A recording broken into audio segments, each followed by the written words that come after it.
പ്രിയപ്പെട്ട കുട്ടികളെ, മലയാളം മധുരതരത്തിൻ്റെ പുതിയൊരു ക്ലാസ്സിലേക്ക് എല്ലാവർക്കും സ്വാഗതം.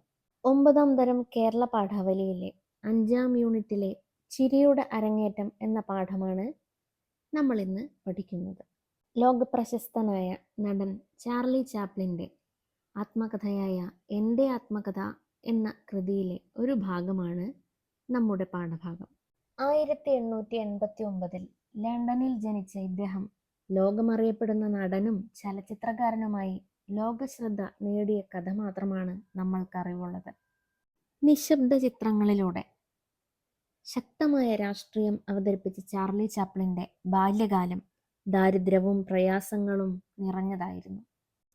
Making A living, the kid, the circus, modern times തുടങ്ങിയ ധാരാളം ചിത്രങ്ങളിലൂടെ ലോക ജനതയെ ചിരിപ്പിക്കുകയും ചിന്തിപ്പിക്കുകയും ചെയ്തു അദ്ദേഹം. ഏറ്റവും നല്ല നടൻ, ഏറ്റവും നല്ല ഹാസ്യചിത്രത്തിൻ്റെ സംവിധായകൻ എന്നീ നിലകളിൽ 2 ഓസ്കാർ പുരസ്കാരങ്ങൾക്ക് ഇദ്ദേഹം അർഹനായിട്ടുണ്ട്. 1977 പക്ഷാഘാതം മൂലമായിരുന്നു ചാപ്ലിൻ്റെ മരണം. പണം തട്ടുക എന്ന ലക്ഷ്യത്തോടെ ഒരു സംഘം ചാപ്ലിൻ്റെ മൃതശരീരം മോഷ്ടിക്കുകയുണ്ടായി. പണം തട്ടുക എന്ന ലക്ഷ്യം നടക്കാതെ വന്നതോടുകൂടി ചാപ്ലിൻ്റെ മൃതശരീരം അവർ ജനീവ തടാകത്തിന് സമീപം ഉപേക്ഷിച്ചു. തുടർന്നും ഇതുപോലുള്ള സംഭവങ്ങൾ ആവർത്തിക്കാതിരിക്കുവാൻ ചാപ്ലിനെ കോൺക്രീറ്റിന് കീഴിൽ അടക്കം ചെയ്യുകയാണ് ഉണ്ടായത്. കുട്ടികളെ, പ്രശസ്ത വ്യക്തിത്വങ്ങളുടെ വിജയവും തിളക്കമുള്ള ജീവിതവും കണ്ട് നാം അതിശയിക്കാറുണ്ട്. എന്നാൽ ജീവിത വിജയം നേടുന്നതിന് അവർ കടന്നുവന്ന ജീവിത വഴികളെക്കുറിച്ച് നാം അജ്ഞരാണ്.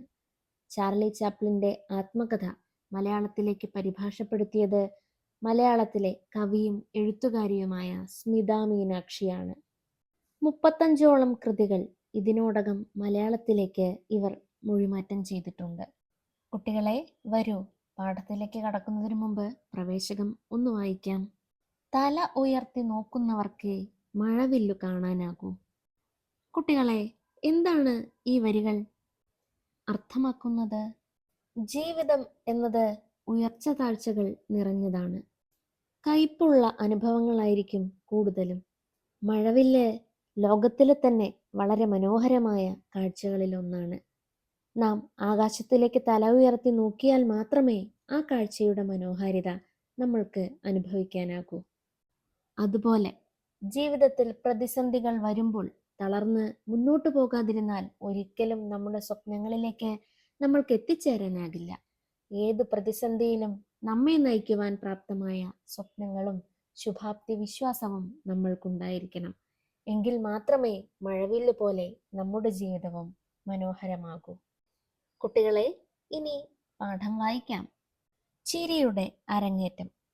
ഞാൻ ജനിച്ച് 1 വർഷത്തിന് ശേഷം എൻ്റെ മാതാപിതാക്കൾ തമ്മിൽ പിരിഞ്ഞു. മദ്യപാനത്തിന് പുറമെ മറ്റെന്തു കാരണമാണ് അതിനു പിന്നിലുണ്ടായിരുന്നതെന്ന് എനിക്കറിയില്ല. അമ്മ ജീവനാംശമൊന്നും ആവശ്യപ്പെട്ടില്ല. ആഴ്ചയിൽ 25 പൗണ്ട് വരുമാനമുള്ള സ്വന്തമായി നിലനിൽപ്പുള്ള ഒരു നടിയായ അമ്മയ്ക്ക് തൻ്റെയും മക്കളുടെയും ജീവിതത്തെ സ്വയം നയിക്കാനുള്ള പ്രാപ്തിയുണ്ടായിരുന്നു.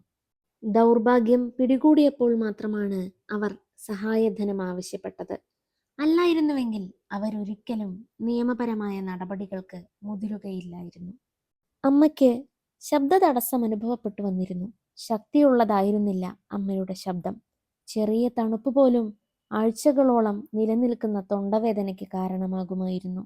പക്ഷേ അസുഖമുള്ളപ്പോഴും ജോലി തുടരാൻ നിർബന്ധിതയായതിനാൽ തൊണ്ടയിലെ പ്രശ്നം ക്രമേണ ഗുരുതരമായി. സ്വന്തം ശബ്ദത്തെ വിശ്വസിക്കാനാകില്ലെന്നായി. പാട്ടുപാടുന്നതിനിടയ്ക്ക് പെട്ടെന്ന് ശബ്ദമിടറുകയോ അതൊരു മന്ത്രണമായി പരിണമിക്കുകയോ ചെയ്യും. അതോടെ കാഴ്ചക്കാർ ചിരിക്കുകയും കൂവാൻ തുടങ്ങുകയും ചെയ്യും. അതിനെക്കുറിച്ചുള്ള വിഷമം ആരോഗ്യത്തെ ക്ഷയിപ്പിക്കുകയും മാനസികമായ തകർച്ചയ്ക്ക് കാരണമാകുകയും ചെയ്തു. അതിൻ്റെ ഫലമായി അമ്മയുടെ നാടക പ്രവർത്തനങ്ങൾ കുറയുകയും ഒടുവിലത് പ്രായോഗികമായി നിലച്ചു പോകുകയും ചെയ്തു. 5ാം വയസ്സിൽ ഞാൻ എൻ്റെ അരങ്ങിലെ ആദ്യ പ്രകടനം നടത്തിയത് അമ്മയുടെ ശബ്ദപ്രശ്നം കാരണമാണ്. വാടക വീട്ടിൽ തനിച്ചാക്കി പോകുവാൻ താല്പര്യമില്ലാത്തതിനാൽ അമ്മ എന്നെ തിയേറ്ററിലേക്ക് കൊണ്ടുവരുന്നത് പതിവായിരുന്നു. അന്ന് ആൽഡർഷോട്ടിലെ കാന്റീൻ തിയേറ്ററിലായിരുന്നു അമ്മ അഭിനയിച്ചിരുന്നത്. നിലവാരം കുറഞ്ഞതും മോശവുമായ ആ തിയേറ്ററിലെ കാണികളിൽ കൂടുതലും സൈനികരായിരുന്നു. വഴക്കാളികളായിരുന്ന അവർക്ക് പരിഹസിക്കുവാനും ആക്ഷേപിക്കുവാനും ചെറിയ കാരണങ്ങൾ മാത്രം മതിയായിരുന്നു. നടീനടന്മാർക്ക് ആൽഡർഷോട്ട് പ്രദർശനവാരം ഒരു ഭീകരാനുഭവ കാലമായിരുന്നു. അമ്മയുടെ ശബ്ദമിടറുകയും അതൊരു പിറുപിറുപ്പായി മാറുകയും ചെയ്തപ്പോൾ വേദിയുടെ പാർശ്വഭാഗത്ത് നിൽക്കുകയായിരുന്നു ഞാൻ. കാണികൾ ചിരിക്കാനും കളിയാക്കി പാടാനും പൂച്ച കരയാനും ഒക്കെ തുടങ്ങി. അതെല്ലാം അവ്യക്തമായിരുന്നു. എന്താണ് നടക്കുന്നതെന്ന് എനിക്ക് പൂർണ്ണമായും മനസ്സിലാക്കാൻ കഴിഞ്ഞില്ല. പക്ഷേ ആ ശബ്ദങ്ങൾ കൂടി വരികയും അമ്മയ്ക്ക് വേദി വിട്ടു പോകേണ്ടി വരികയും ചെയ്തു. പിന്നിലേക്ക് വരുമ്പോൾ അമ്മ വളരെയധികം പരിഭ്രമിച്ചിരുന്നു. അമ്മയുടെ സുഹൃത്തുക്കൾക്ക് മുമ്പിൽ ഞാൻ പാടുന്നത് കണ്ടിട്ടുള്ള മാനേജർ അമ്മയുടെ സ്ഥാനത്ത് എന്നെ പാടാൻ അനുവദിക്കുന്നതിനെ പറ്റി എന്തോ പറഞ്ഞപ്പോൾ അമ്മ തർക്കിക്കുകയും ചെയ്തു. ആ ബഹളങ്ങൾക്കിടയ്ക്ക് അയാൾ എന്നെ വേദിയിലേക്ക് കൈപിടിച്ചു കൊണ്ടുപോയതും ചില വിശദീകരണങ്ങൾക്കു ശേഷം എന്നെ അവിടെ തനിച്ചു വിട്ടു പോന്നതും ഞാൻ ഓർക്കുന്നു. അരങ്ങുവിളക്കുകളുടെ കണ്ണഞ്ചിപ്പിക്കുന്ന വെളിച്ചത്തിനും കാണികളുടെ അവ്യക്തമായ മുഖങ്ങൾക്കും മുമ്പിൽ എന്റെ താളം കണ്ടുകിട്ടുന്നതുവരെ വെറുതെ മൂളിക്കൊണ്ടിരുന്ന സംഗീതോപകരണങ്ങളുടെ അകമ്പടിയോടെ ഞാൻ പാടാൻ തുടങ്ങി. ജാക്ക് ജോൺസ് എന്നു പേരായ പ്രശസ്തമായ ഒരു ഗാനമായിരുന്നു അത്. ഗാനം പാതിയായപ്പോൾ സ്റ്റേജിലേക്ക് പണം വന്നു വീണു തുടങ്ങി. അതുകൊണ്ട് ഞാൻ ഗാനം നിർത്തി. അതെല്ലാം പെറുക്കിയെടുത്തതിന് ശേഷമേ പാടുകയുള്ളൂ എന്ന് വിളിച്ചു പറയുകയും ചെയ്തു. അതേറെ ചിരി പടർത്തി. സ്റ്റേജ് മാനേജർ ഒരു തൂവാലയുമായി വന്ന് പണം പെറുക്കിയെടുക്കുവാൻ എന്നെ സഹായിച്ചു. അയാൾ അതെല്ലാം സ്വന്തമാക്കുമെന്ന് ഞാൻ കരുതി. എന്റെ തോന്നൽ മനസ്സിലായ സദസ്സ് വീണ്ടും ആർത്തു ചിരിച്ചു. പ്രത്യേകിച്ചും പണവുമായി പോകുന്ന അയാളെ ഞാൻ ആകാംക്ഷയോടെ പിന്തുടർന്ന സമയത്ത്. ആ പണം അത്രയും അമ്മയുടെ കയ്യിൽ ഏൽപ്പിച്ചു കഴിഞ്ഞു മാത്രമേ ഞാൻ വേദിയിലേക്ക് മടങ്ങുകയും പാട്ട് തുടരുകയും ചെയ്തുള്ളൂ. തികച്ചും സ്വാഭാവികമായിട്ടായിരുന്നു ഞാനന്ന് വേദിയിൽ നിന്നത്. കാണികളോട് സംസാരിക്കുകയും നൃത്തം ചെയ്യുകയും അമ്മ ഐറിഷ് മാർച്ച് ഗാനം ആലപിക്കുന്നതുൾപ്പെടെ പല അനുകരണങ്ങളും അവതരിപ്പിക്കുകയും ചെയ്തു. അതിലെ കോറസ് ആവർത്തിക്കുന്നതിനിടയിൽ അമ്മയുടെ ശബ്ദമിടർന്നത് എല്ലാ നിഷ്കളങ്കതയോടെയും ഞാൻ അനുകരിച്ചു. അത് കാണികളിലുണ്ടാക്കിയ ആകർഷണം എന്നെ വിസ്മയിപ്പിക്കുകയും ചെയ്തു. ചിരിയും പ്രശംസാ വചനങ്ങളും പിന്നാലെ പണവും പ്രവഹിച്ചു. പിന്നീട് വേദിയിൽ നിന്ന് എന്നെ കൊണ്ടുപോകുന്നതിനായി അമ്മ വന്നപ്പോൾ ആ സാന്നിധ്യം വമ്പിച്ച കരഘോഷത്തിന് കാരണമായി. അതായിരുന്നു എൻ്റെ അരങ്ങേറ്റം, അമ്മയുടെ അരങ്ങൊഴിയലും. കുട്ടികളെ, ലോകപ്രശസ്തനായ നടൻ ചാർലി ചാപ്ലിൻ തൻ്റെ 5-ാം വയസ്സിൽ ആദ്യമായി അരങ്ങിലേക്ക് കടന്നു വരുവാനുണ്ടായ കഥയാണ് ഇവിടെ നാം വായിച്ചത്. ഒരു കുട്ടി നല്ലൊരു വ്യക്തിയായി വളരുക എന്നതിൻ്റെ അടിസ്ഥാനം തുടങ്ങുന്നത് ആ കുട്ടിയുടെ വീട്ടിൽ നിന്നാണ്. മാതാപിതാക്കളിൽ നിന്നും ലഭിക്കുന്ന സ്നേഹവും സംരക്ഷണവുമാണ് കുട്ടിയിൽ സംരക്ഷണബോധം വളർത്തുന്നത്. എന്നാൽ ചാർലി ചാപ്ലിന്റെ കാര്യത്തിൽ ഇക്കാര്യങ്ങളെല്ലാം വിപരീത ദിശയിലായിരുന്നു. ചാപ്ലിൻ ജനിച്ച് 1 വർഷം കഴിയുമ്പോഴേക്കും തന്നെ മാതാപിതാക്കൾ തമ്മിൽ പിരിഞ്ഞു. അതിന്റെ കാരണങ്ങളെപ്പറ്റി കാര്യമായൊന്നും അദ്ദേഹത്തിന് അറിവുണ്ടായിരുന്നില്ല. അച്ഛനമ്മമാരുടെ സ്നേഹസംരക്ഷണങ്ങളിൽ വളരേണ്ട സമയത്ത് അത് ലഭിക്കാതെയാണ് അദ്ദേഹം വളർന്നത്. അമ്മ നല്ലൊരു നടിയായിരുന്നു. അതുകൊണ്ട് തന്നെ നിലനിൽപ്പിനായി അച്ഛനിൽ നിന്നും യാതൊരു തരത്തിലുള്ള ജീവനാംശവും അവർ വാങ്ങിയിരുന്നില്ല. പക്ഷേ കാലക്രമേണ അവർക്ക് അസുഖങ്ങൾ പിടിപെടുവാൻ തുടങ്ങി. അതോടുകൂടി അവർക്ക് ലഭിക്കുന്ന വേദികളും കുറഞ്ഞു, വരുമാനവും കുറഞ്ഞു. അത്തരമൊരു ഘട്ടത്തിലെത്തിയപ്പോൾ മാത്രമാണ് അവർ ഭർത്താവിനോട് സഹായധനം ആവശ്യപ്പെട്ടത്.